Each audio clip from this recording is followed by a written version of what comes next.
Good morning, everybody. I've got, a couple things. I wanted to add an additional note to this slide, or maybe just a little bit more room. And then I want to show you what I couldn't show you yesterday in lab because we couldn't turn the lights off. And then we will get into the rest of chapter 29 and start on chapter 30 today. What homeworks do this Saturday? Is it 29? Monday? Yeah, we'll definitely be done by then.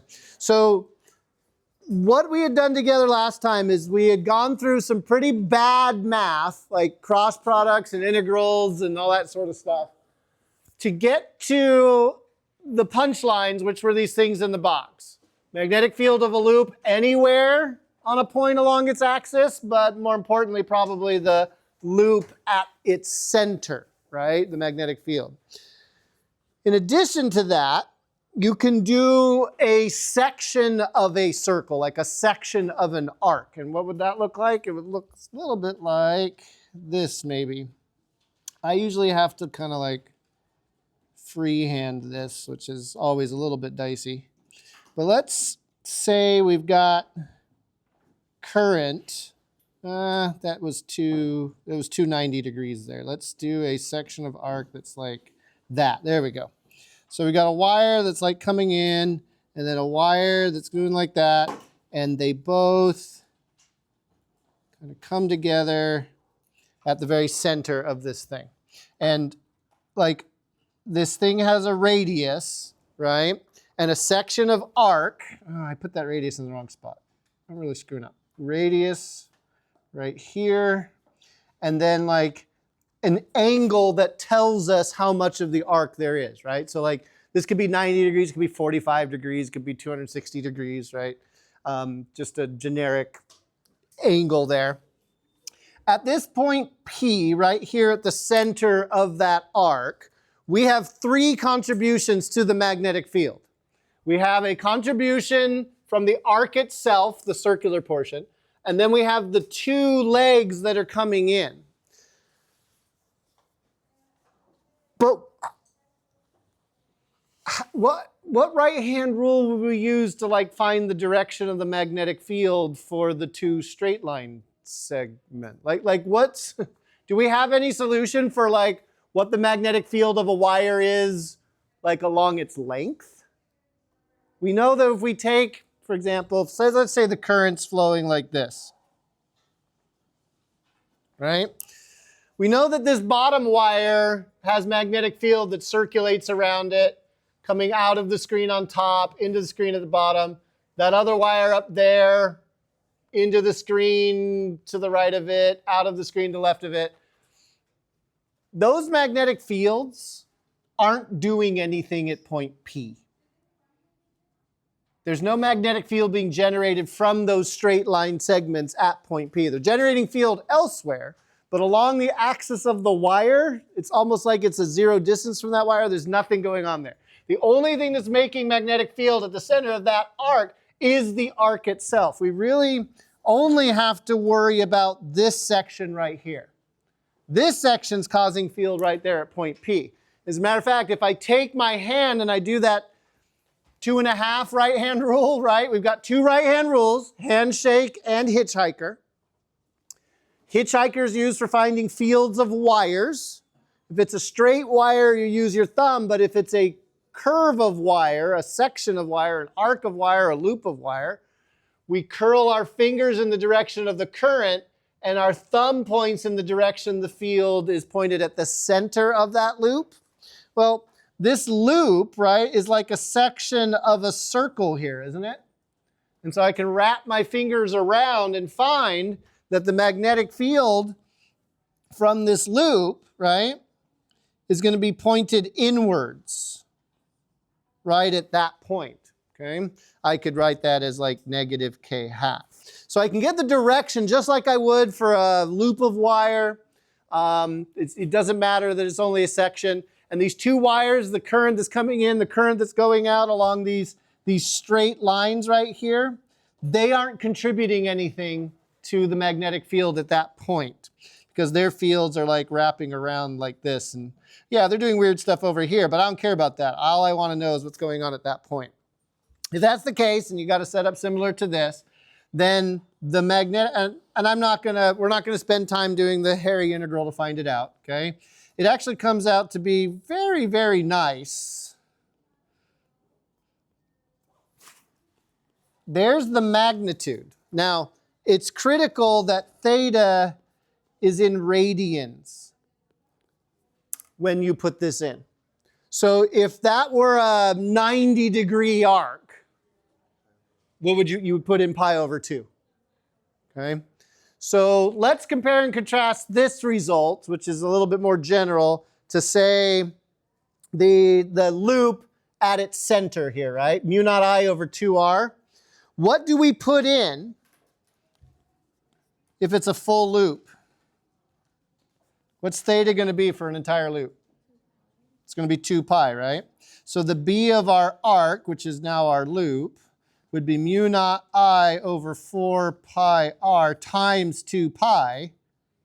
Pi's cancel, 2's cancel a little bit, and I get mu naught I over 2r, which is exactly what we got right there. Okay?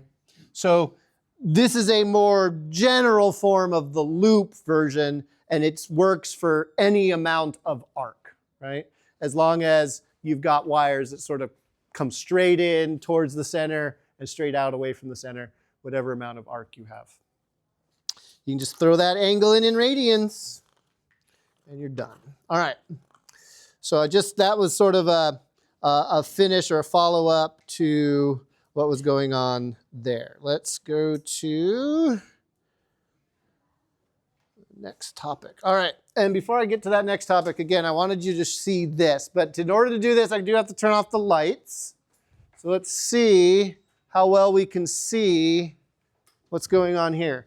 Can any of you in the back see the green glow that's coming from this bulb? Barely? It's kind of hard. We're going to try something here. Nico's going to try and help me. See if I can get it to work. Camera. Okay, Nico, you want to try and is it picking up that green glow at all? Yeah, it looks better on the screen. Can you zoom in? Oh yeah, this might work. This might work. Okay, so you guys see the green glow now? It's probably working because the infrared. It can pick up infrared on that sensor. Okay, so what I've got here is, these are called Helmholtz coils. They're just big magnetic field generators. And I've got a big globe here that's full of argon gas and a beam of electrons that is coming out of a filament, okay? And down here I've got some power supplies that let me alter this beam. So if I apply more magnetic field, can you guys see? Yeah, it's circulating there, right? And if I make it strong field, I can get this circle to be nice and tight. Or I can get it to be nice and wide. As a matter of fact, I can get it to like come out of the bulb itself, right? Okay. But the glow that you see there is because of the electrons striking the argon gas that's inside that bulb. But I wanted you to see this as a demonstration of that circular path that a charge will take in a magnetic field. And in fact, if I come in here, and you may not be able to see it, but if I rotate the bulb, let's see, Nico, if I do this, if I rotate, can you guys see see how it's spiraling now? This is what's happening. You can go ahead, Apple. It's okay. Yes, go ahead. So now I'm getting sort of this helicum. So I can get it like really flattened out in its loop right there, okay? And so this means that the magnetic field of the Earth and the magnetic field of the Helmholtz coils are lined up. But I can also get it to do this helix. This is exactly what particles do when they encounter the Earth's magnetic field as they come from the sun. They'll spiral around in this helical path as they wrap around the Earth's magnetic fields, and then they'll slam into the gases that are in the atmosphere. Now, we don't have a lot of argon, so we don't get this kind of bluish-green color. What we get is reds and full greens and some pinks and things from the nitrogen, oxygen, and other things that are in the atmosphere. But I did want you to be able to see that, right? Because I couldn't show it to you yesterday. Thank you very much. Did that work okay? Were people in the back able to see that? Yeah. Okay. Amazing modern technologies. Here come the lights.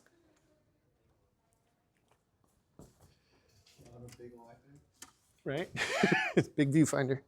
Bad camera. All right. We gotta get the lights to adjust themselves.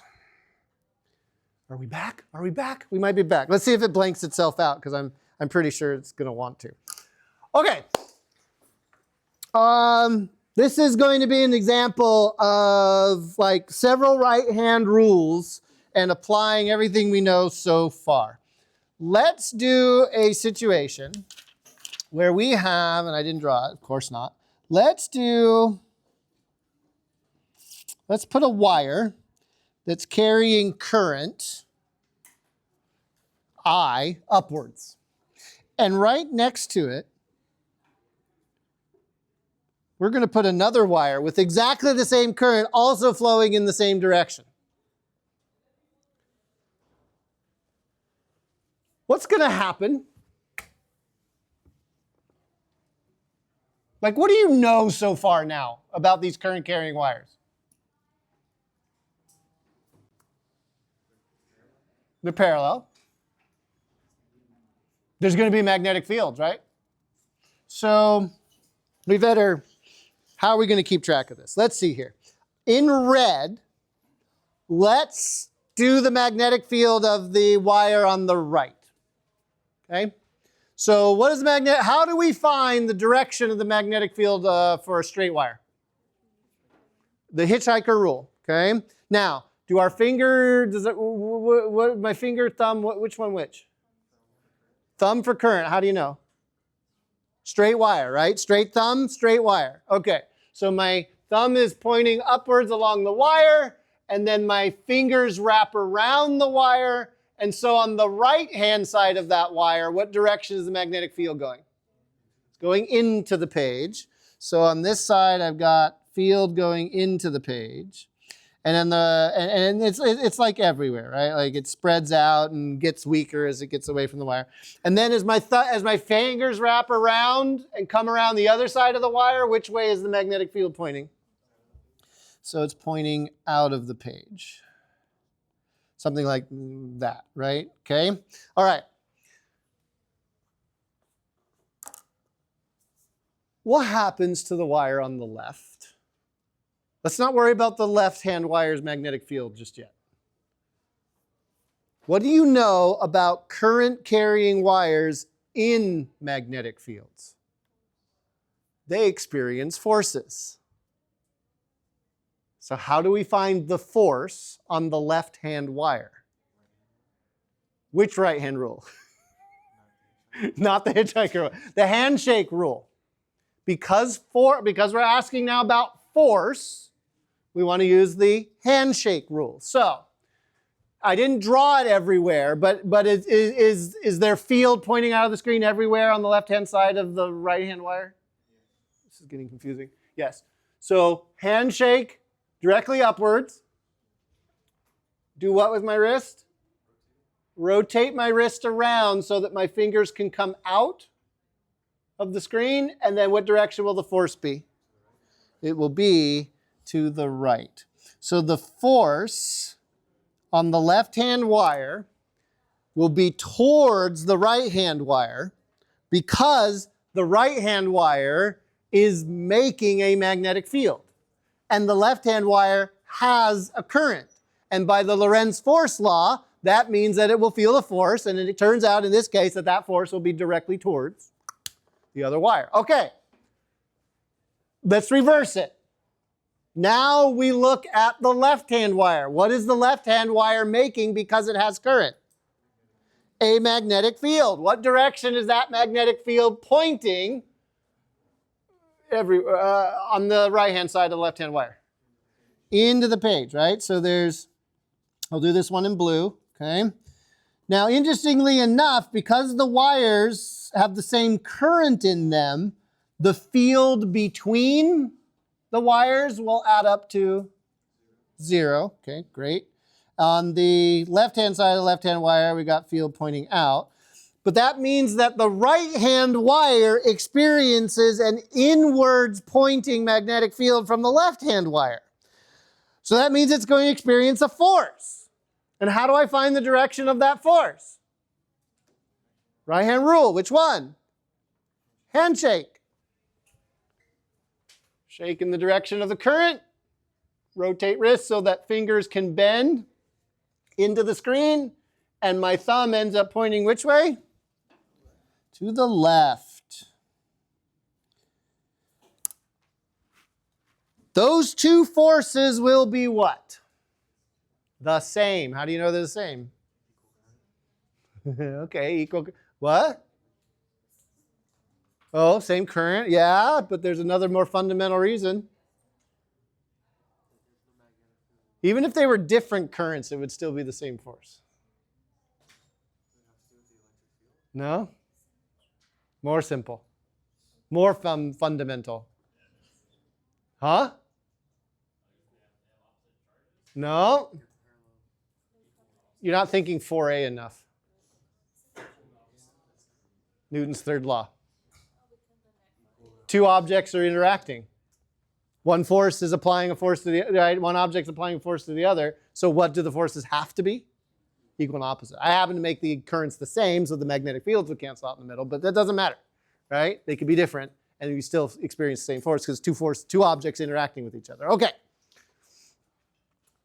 That's a force of attraction, isn't it?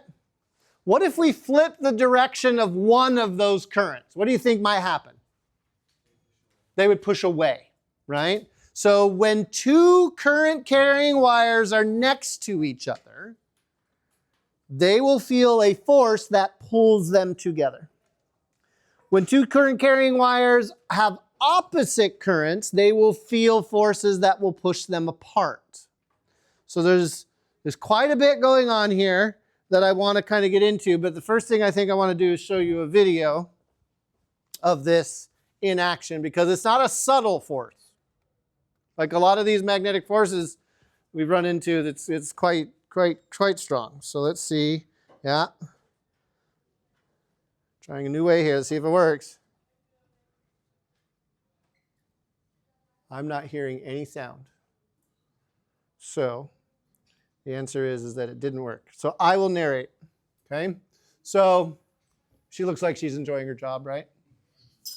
So they've got some current carrying wires. They got like 6 current carrying wires, right? And as the current flows in the same direction, do you see how they all pulled together?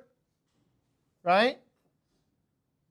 Everything's being attracted to every other wire. Now they've reversed 3 of them, right? The black wires have the different current direction than the red wires. Do you notice how same color pulls together but opposite colors push apart? Right? And again, it's not real subtle. There's quite a bit of force here, isn't there? Those big, thick wires were moving all over the place. So, wires, like in Ethernet cables, okay? The wires in Ethernet cables are referred to as twisted pairs, okay? Which literally means there's, are there 8 wires? Yeah, there's 8 wires in 4 pairs, or is it 10, 12? I can never remember. It's 12 because there's 6 pins. So it's 12 wires, and they're twisted together in pairs, okay? There's 2 reasons that they're twisting the wires together. First of all, a twisted pair completes a circuit. So a paired set of wires has signal coming up, voltage, current going one way, and then its partner has it going the other way. So if you put those 2 wires together and there's current running through them, what are they going to want to do? They're going to want to push each other apart, right? And so mechanically, you can keep the wire from pushing itself apart by doing what? Twisting the pair together, right? So like mechanically, they're kind of wound against each other, and as they try to get away, they can't really unravel, okay? So that's one reason why you have that. although the currents in those wires tend to be small, so you're not talking about a lot of force. The other reason they wrap them together is because of something we're going to learn about later, eddy currents and interference. The amount of magnetic field, the net magnetic field you have for a wire that's going up and a wire that's going down, what's the field in between? 0, right? So the closer you can get those two pairs of wires to each other, the less interference they will cause for each other because their magnetic fields will cancel themselves out. So mechanically, as well as for signal integrity, you'd want to have those wires twisted together. Okay. What's mu naught?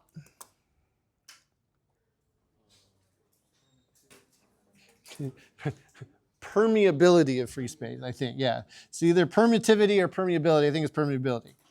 It's a constant, right? 4 pi times 10 to the minus 7 in SI units. Okay.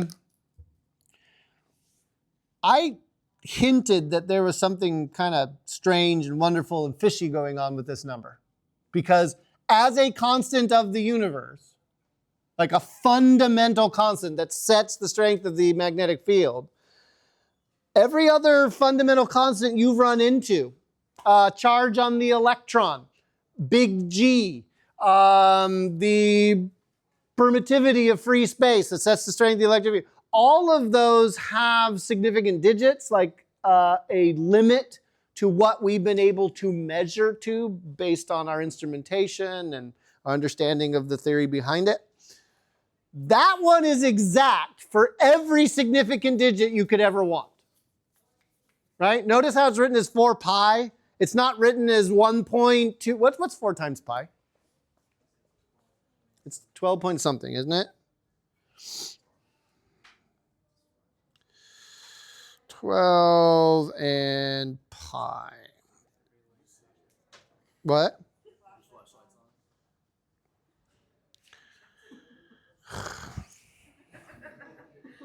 Why is my flashlight on? Battery's not dead, so that's good. All right. It just, for some reason, was lighting up my pocket. What was I doing? 4 pi. It's dark in there. What can you say? 12.566. Okay.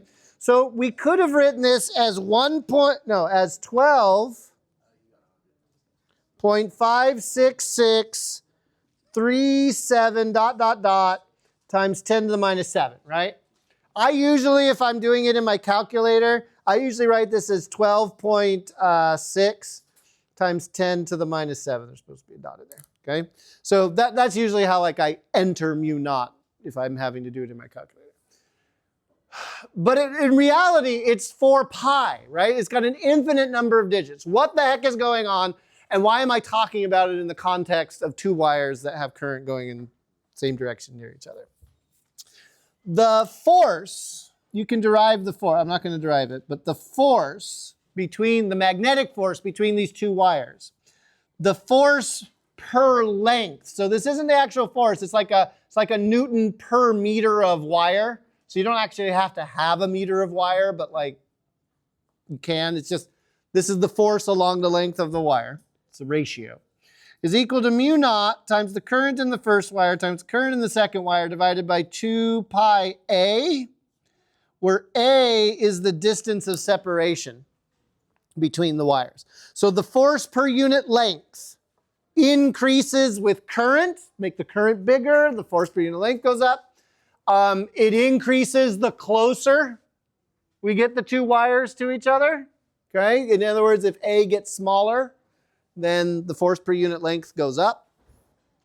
And so if you want to know the force and you know that the length of your wire is half a meter, mu naught I1 I2 2 pi a times half a meter will give you the actual force, right? Because this is the force per length. It turns out that if you set up two wires so that they are exactly or as close as you can get to 1 meter apart from each other, and then you measure a force of 2 times 10 to the minus 7 newtons per meter. Okay? Oh, sorry, not 1 meter apart from each other. If you take a length of 1 meter, I can read. So in 1 meter's length of wire, you turn the currents in those wires, okay? Same current, and you turn that current up, and you've got a device that can measure the amount of force that's between those two wires, and that force ends up being 2 times 10 to the minus 7, then that was the original definition of the amp, or the ampere. Yes? Why is your magnetic forces units newtons per meter? Force per unit length. So this is the, see, I can't read. Thank you, Nico. My notes are very messy. I was right. I should have gone with what I did, right? Okay. This is the definition for an amp. What's an amp? An ampere. What's an ampere? It's a coulomb per second. So what is this a definition of?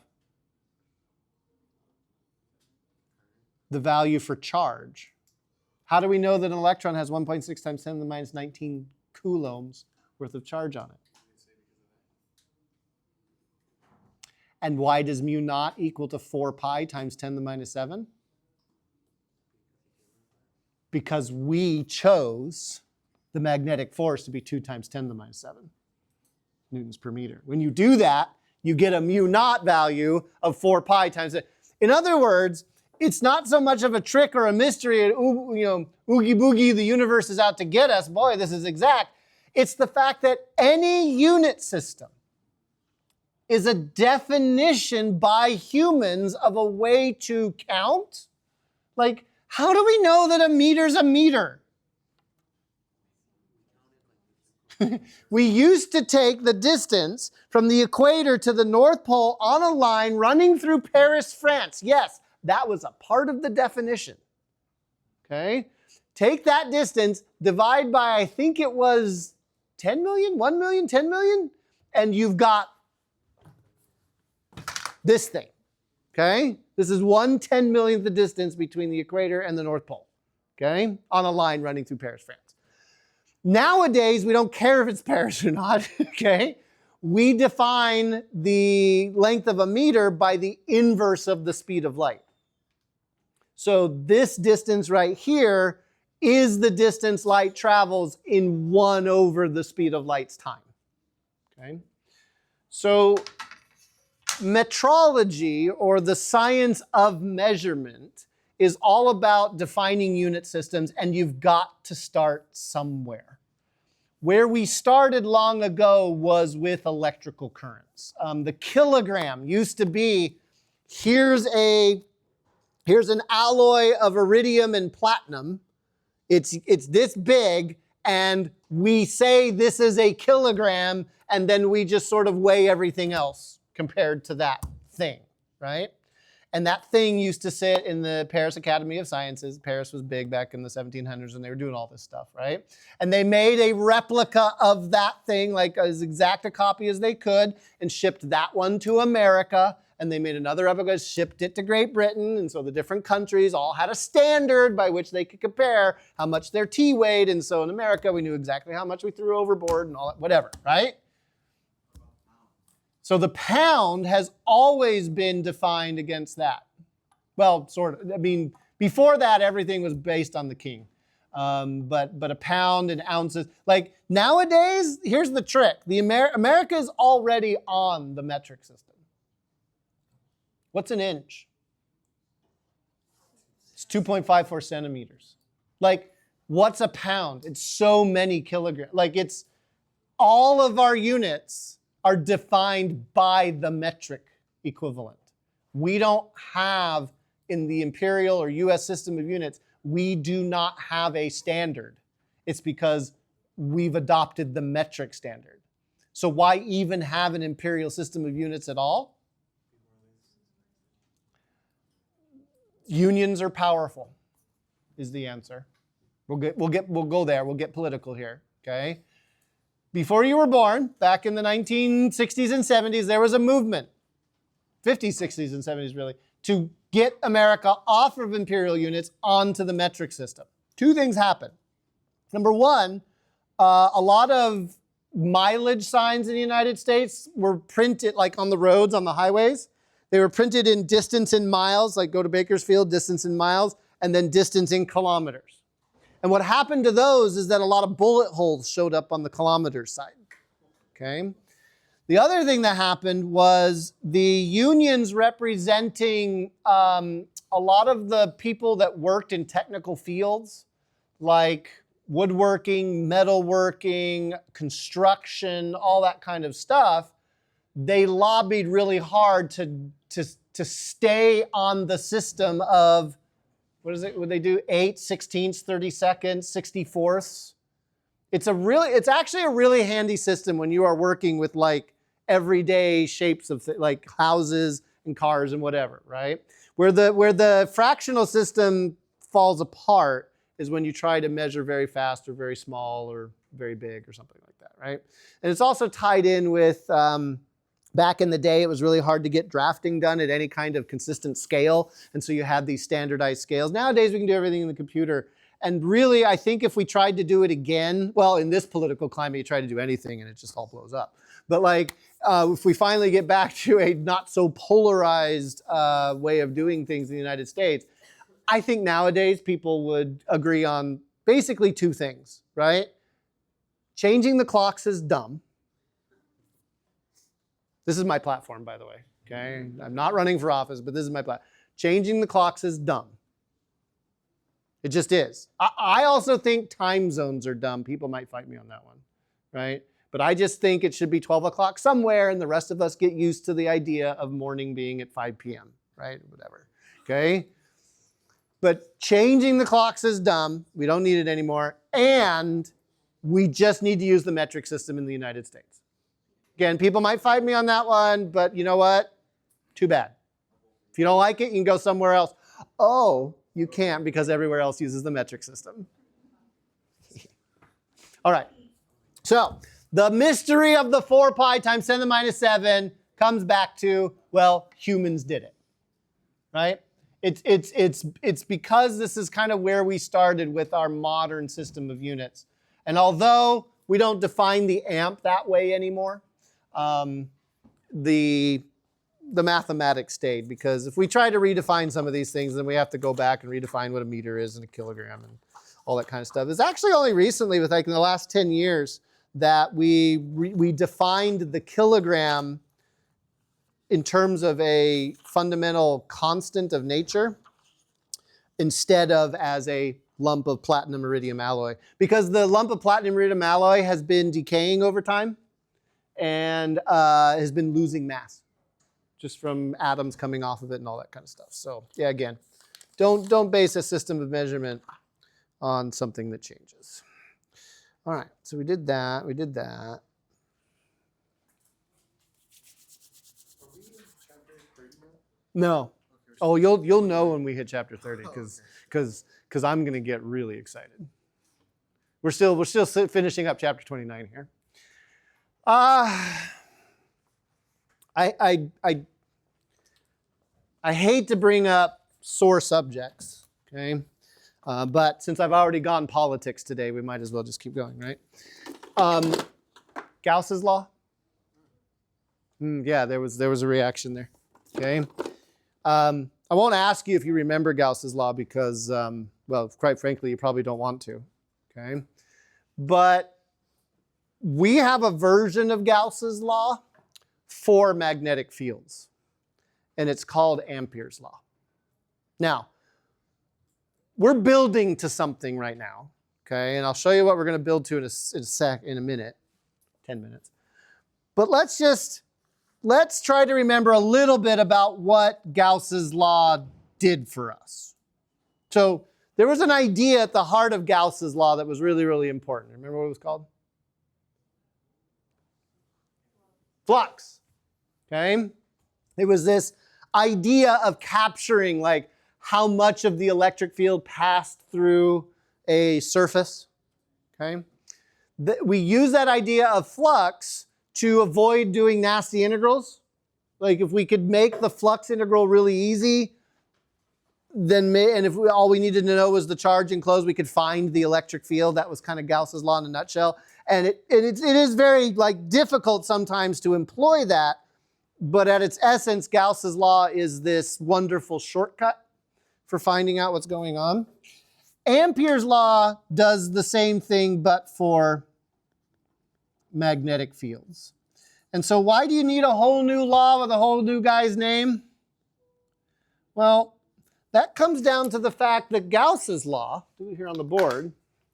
Remember Gauss's law was the flux through any closed surface was equal to the charge enclosed divided by epsilon naught. That's sort of the mathematical version of that. This works if it's an electric field. But what happens if we try to find the flux with a magnetic field?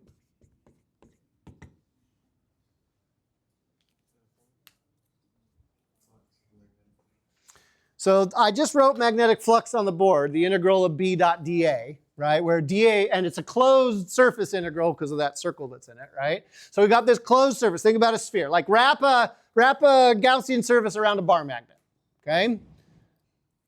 What's the net flux for a magnetic field? Always zero. Because a magnetic field doesn't start and stop, does it? A magnetic field circulates. So a field line coming out of a north pole passing out of an imaginary Gaussian surface would eventually come back in, won't it? To meet back up and close the loop. No matter how hard you try, you can't, because magnetic fields are always dipolar fields and they form closed loops, your net flux will always be zero. Now, those two equations I've written on the board are the start of a list of 4 equations that, quite frankly, we've been trying to develop all semester long. Okay? These are the first 2 of what are known as Maxwell's equations. More on that at the very last week of the course. Okay? Gauss's law tells us that electric fields begin and end. They start on positive charges, they end on negative charges because you can have a non-zero flux. Gauss's law for magnetism is useless as a way to solve for things, but is vitally important as a physical statement for what magnetic fields look like. The mathematical symbolism here says, bad hair day, Gauss's law, closed loops, magnetic fields.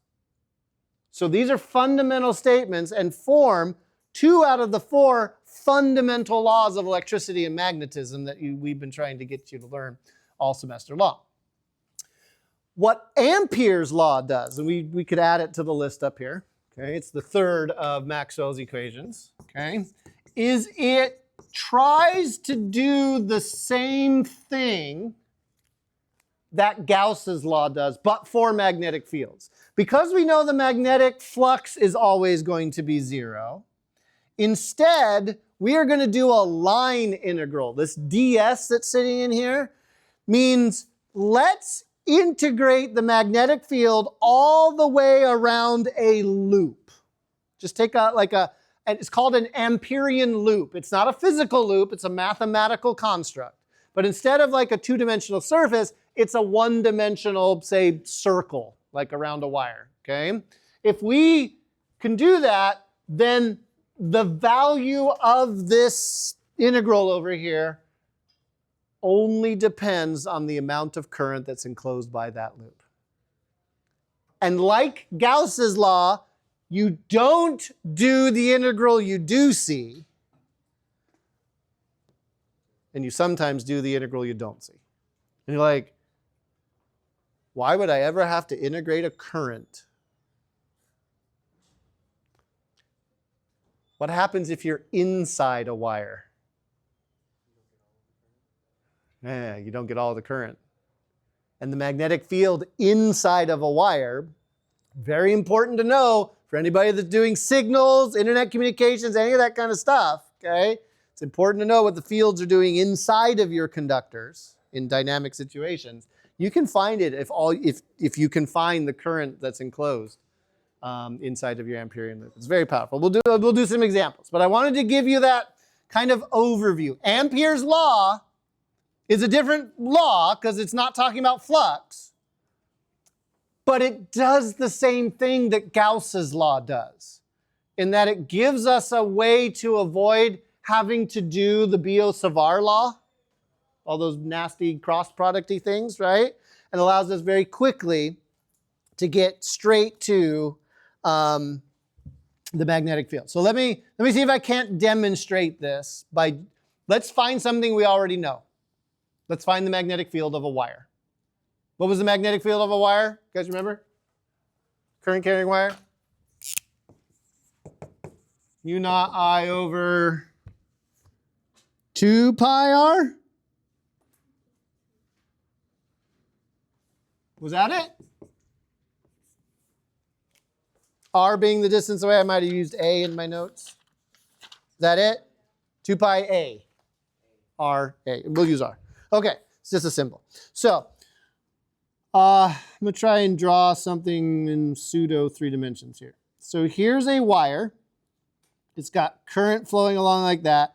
And we know that the magnetic fields around this, I'm not drawing that very well. Whoa, they're having fun out there.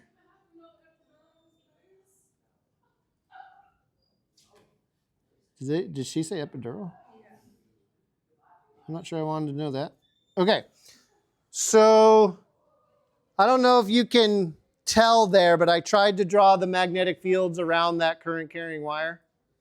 Because, right, it'll be circles, right? Concentric circles, sort of all the way along. There'll be ones over here, yada, yada, yada, that kind of thing, right? Okay, so we, kind of like Gauss's law, you want to have a good idea for what the field looks like to begin with. But once you've got that idea, we can then take advantage of the symmetry that's over here. The Amperian loop I'm going to use is going to be a circle concentric with the wire. Since this circle's circumference and those magnetic fields are all pointing in the same direction all the time, it turns out that this integral, this dot product over here, just becomes B dot ds.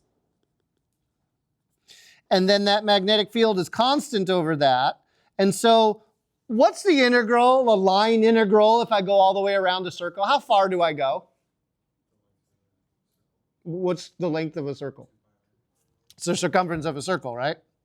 So it's 2 pi r. All right, over here I've got a mu naught and I've got an I enclosed. So this is just mu naught times I, because I've got current I flowing in that wire. And then my magnetic field is mu naught I over 2 pi r. And you're like, well, Mr. Balogh, it's the same. And why didn't you just do this to begin with and avoid that whole Biot-Savart thing? Because I didn't really want to see all those integrals anyway. Fair point, right? Fair point. But knowing why this is a shortcut is quite important, because it presupposes some knowledge, right? Kind of a guess or an idea of what the magnetic field looks like. We're going to then, so we did an easy example where we knew what the shape was, but let's apply this to other situations. Like, do I have one? Yeah, let's do inside the wire. Let's just go for it. Because Biot-Savart, so for inside a wire, so this would be outside the wire, okay? But now let's do inside a wire, okay? So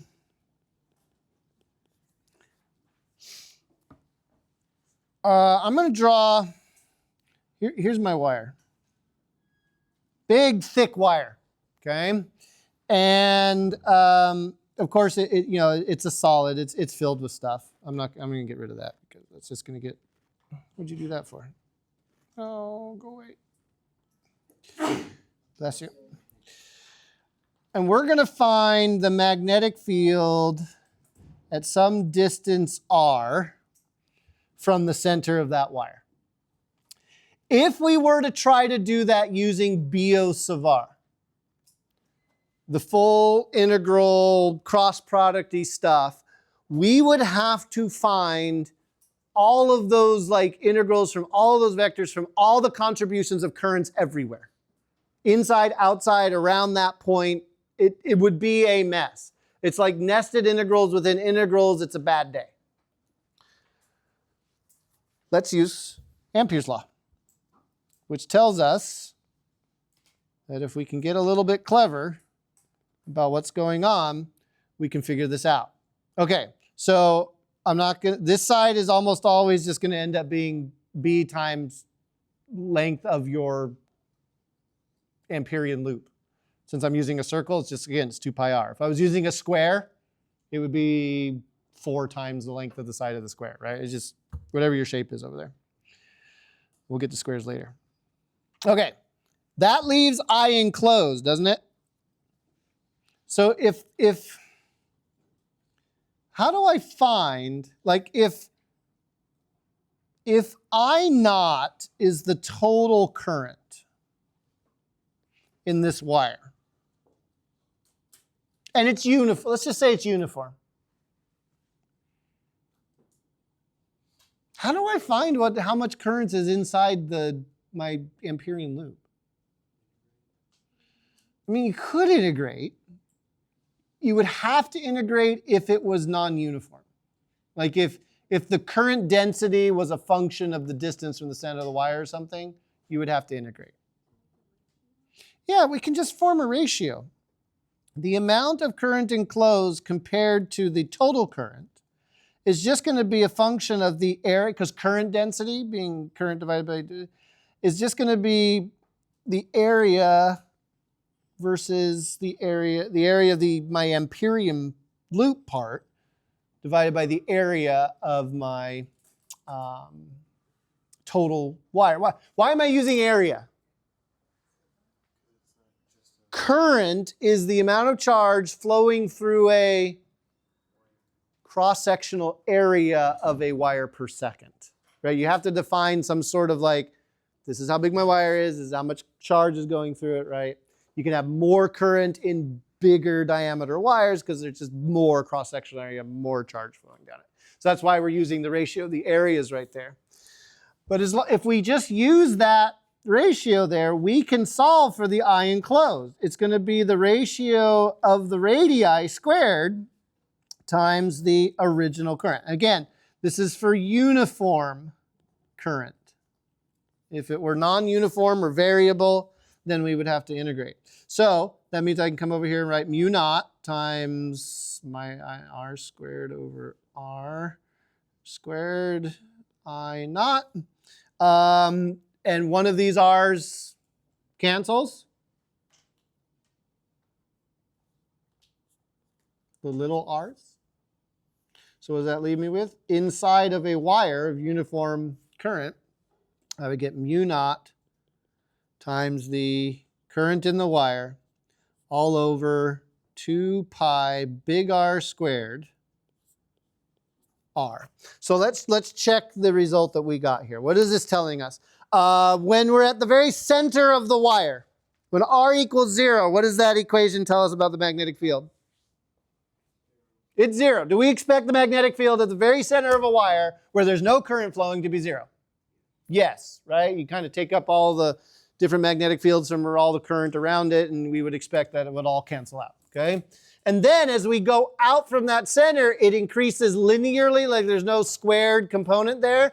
But really the final check would be what happens when we get to big R? Like what happens when we get to the surface of the wire? If you put in big R for little r, what do you get? It's continuous with this function over here in blue, meaning that they're the same at that point, and then that one takes over for the outside. right? So inside the wire for uniform, outside the wire for current. They agree at the boundary. Seems pretty legit. So again, Ampere's law as a generator of quick ways to find magnetic fields, very, very useful, right?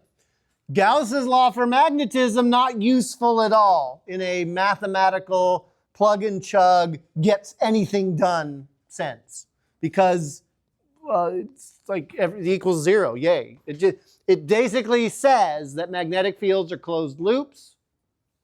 Gauss's law for electric field starts and stops. Gauss's law for magnetism also is the way we express in physics that there are no magnetic monopoles. There's no just north poles floating around, and no just south poles. A magnetic field is always a dipolar field. So it's included in the list of very important equations because of that. All right, let's see if I can get this one to work. Go back to my old method. Playing videos. I tried to get it to work with the iPad, but oh well. Don't open that over there. Open that over here. Okay. Here we go. The net result is a field that goes in circles. The lines of force are circles concentric with the wire, and the field is the same all the way around each circle. On the other hand, if the wire is bent around into a loop, the current flowing through it produces what is known as a dipole field.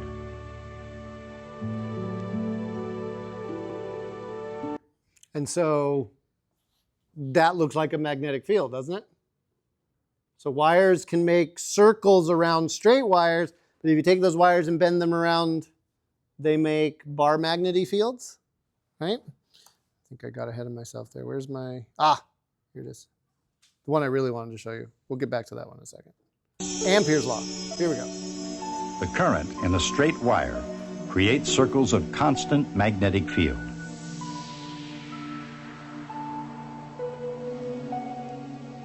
And since the field is constant on each circle, the line integral on each one is easily calculated. It's equal to a constant times the current in the wire. So there's Amperian loop.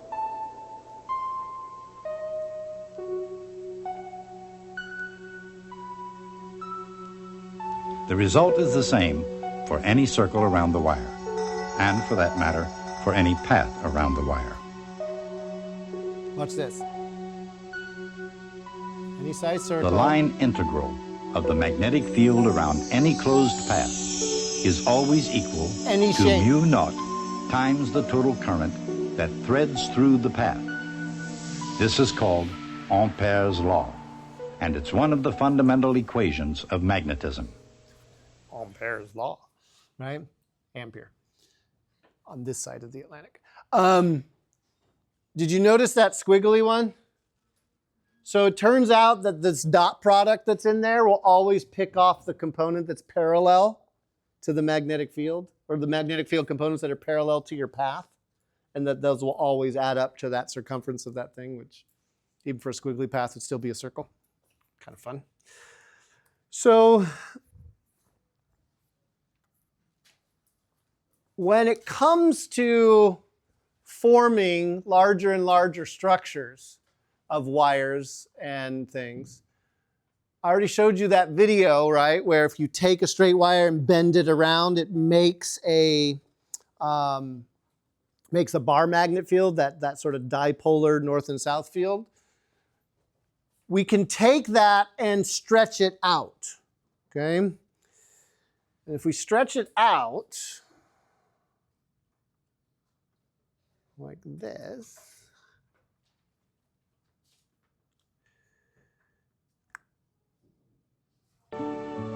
A helical winding, or solenoid, is like a stack of current loops.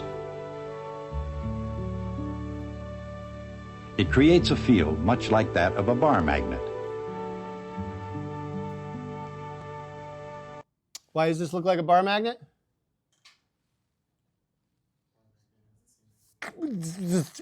All, like inside the bar magnet, inside the bar magnet, you've got all of these field lines, right? And then at the North Pole, what do the fields do? They come out, loop around, and come back in. And this is kind of what you saw yesterday in lab, as you hunted around with the magneprobe and all that kind of stuff. Okay, there's one more structure we can build. We've gone from a straight wire, making circles around the wire, to a loop, which makes a dipole field, to a stack of loops, which just makes bigger dipole field, right? What's the last thing we can do? Cube? No, we're not going to do cube. Take this and turn it into a loop.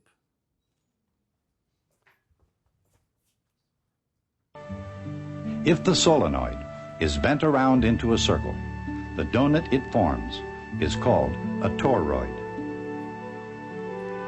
The magnetic field of a toroid is contained completely inside the windings.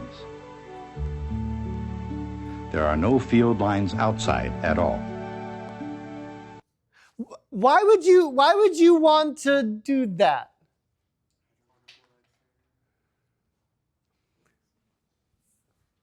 I heard several things right there. Okay. What's like the killer feature of a toroid? What? Yeah, but we could do that with a solenoid or a wire. It's a really strong field. I can make a strong field with just a wire. The field does not get out. Do you see that? So a solenoid, right, has field leaking out the ends, doesn't it? And it loops back around. Where do these loop back on? Same thing inside, right? So if you want to generate magnetic field and keep that magnetic field contained in something, this is how you do it. This is a magnetic bottle. And so let's just say for some reason that you wanted to stick, I don't know, the sun inside of a bottle. 30 million degrees Kelvin at its center, our sun right now. Okay? Turns out here on Earth, if we want to do the same thing, we've got to make a plasma more like 150 million Kelvin, because we Earthlings aren't as good as the sun at doing what we do, pressure, temperature. Why would I want to put something that hot inside of a container? What am I talking about? This is fusion. Thermonuclear fusion is what's happening at the core of our star. We want to put that in a bottle. In other words, we want to be able to take hydrogen. Where do you get hydrogen?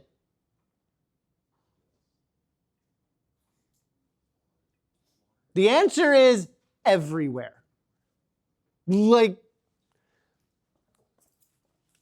you take 1 gallon bucket, go down to the seashore, pull out some seawater. You have enough deuterium in that bucket to run a fusion power plant for like 15 minutes.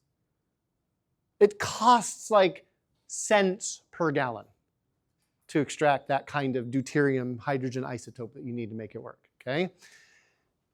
And you generate a lot of energy. Big problem, we need to put 150 to 200 million degree plasma in something.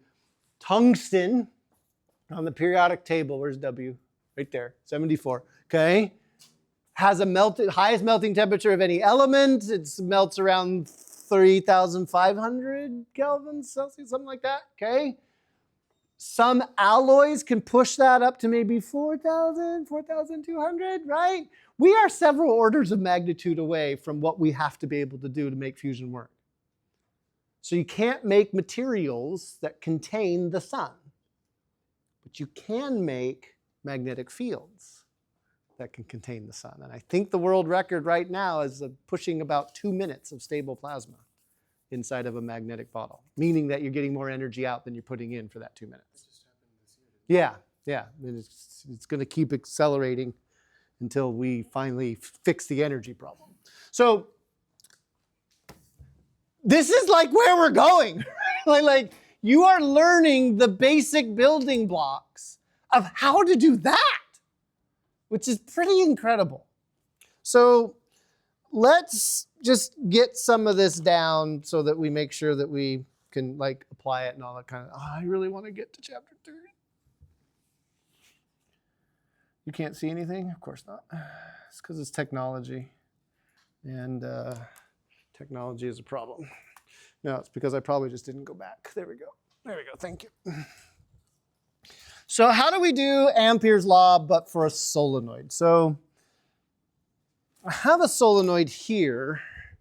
This is kind of a big one. Okay. This is about 2,000, 2,500 turns, okay, of wire on a core. And what I want to do is I want to draw a picture where I've kind of cut this solenoid like right down its center and turned it so that we're looking at these turns sort of edge on. And it turns out that that's, well, it's really easy to cut one of these in half. It's very hard to keep it from flying apart. Gotta like put it in epoxy and stuff. So I'm just going to draw it. And I'm going to arrange, let's see, I'm going to do, how's this going to look? This is how it's going to look. The things I'm drawing right now are the wires that make up the solenoid. So I've cut through the solenoid. It's just a single layer solenoid with many stacks, okay? And so the current flows into this solenoid and wraps around, which means that on one side, I'm going to have current that's flowing out of the screen. And on the other side, I'm going to have current flowing into the screen. So I have a current, right, that is flowing in these windings. And we know as we wind, right, go up like this, we know that the magnetic field that's going to be generated, okay, is going to be like that of a bar magnet. And I'm going to do like an infinite solenoid. So we're not going to worry about what's going on at the ends. We know there's going to be north and south poles eventually out there, and it's going to wrap around and come back. We're going to try and find the magnetic field inside the solenoid itself, in the interior, away from the ends. Again, we could do Biot-Savart, but we've got a lot of currents now that are in play here. And so Biot-Savart becomes very, very challenging. So instead, what we're going to do is we're going to use Ampere's law. And just like Nico asked for, we are going to do a square. Why a square? Why not a circle? We want to take advantage of symmetries. What does the magnetic field inside of a solenoid look like? It looks like straight lines. And so we want our Amperian loop to follow that. Again, it makes this integral over here stupidly easy, right? Because the dot product, B dot ds, ds, like if we kind of maybe work our way, I don't know, clockwise around this loop, to go around, right? The dot product between B, which is up, and ds, which is up, is going to be just B dot ds, right? Cosine of 0 degrees. So that kind of makes that really nice. Then the B is uniform, and all I've got is this integral of ds, and B dot ds on the, keep kicking that. What's B dot ds outside? How much magnetic field is there on that right-hand vertical section of my square? 0. There's no magnetic field there, right? And what's B dot ds for the top and bottom sections? Also 0, but there's magnetic field on some part of it. What direction is the magnetic field pointing? What direction is my ds? 90 degrees. What's a dot product when you have 90 degrees? 0. So the only thing that survives, okay, is, my iPad just said it was running out of battery. The only thing that survives is what? AB times a L, like a length of my square in my thing here. And so now I've got to figure out what I enclosed is. Well, the way I drew it, it looks like there's 1, 2, 3, 4, 5 and a half of them in there, right? Okay. But I want this to be arbitrary. I don't want to be just for this one. So what's a way that I could, I don't know, maybe capture the number of currents I could have in an arbitrary, because my wires are going to change their size, my solenoid's going to be different lengths, different diameter, all kinds of stuff going on here. Well, we could just say N. We can just say N times I. So if each individual wire is an I, and there's 5 of them in there, then how much current do I have enclosed?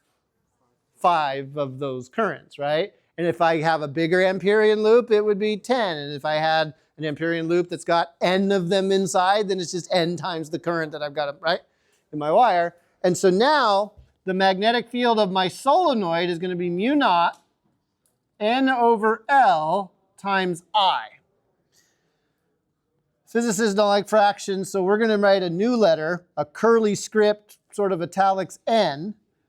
We're going to define that as the number of turns per unit length of our solenoid. This is usually measured as turns per meter, sometimes turns per centimeter, which is really annoying.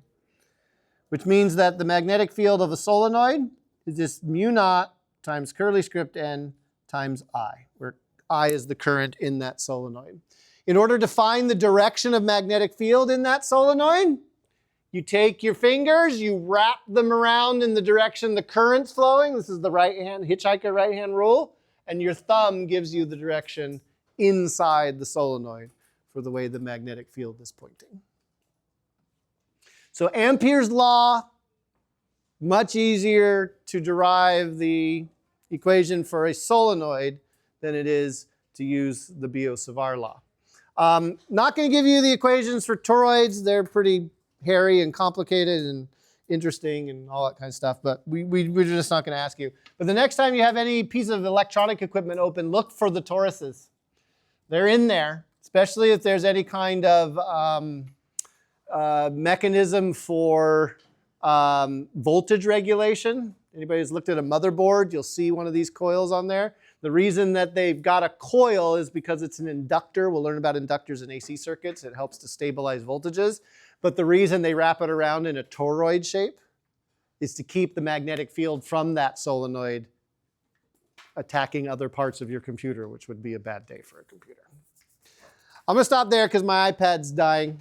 And I will see you on Monday for where we will start chapter 30. This Friday, Halloween show, 12 to 1. Homework is due on Monday for chapter 29.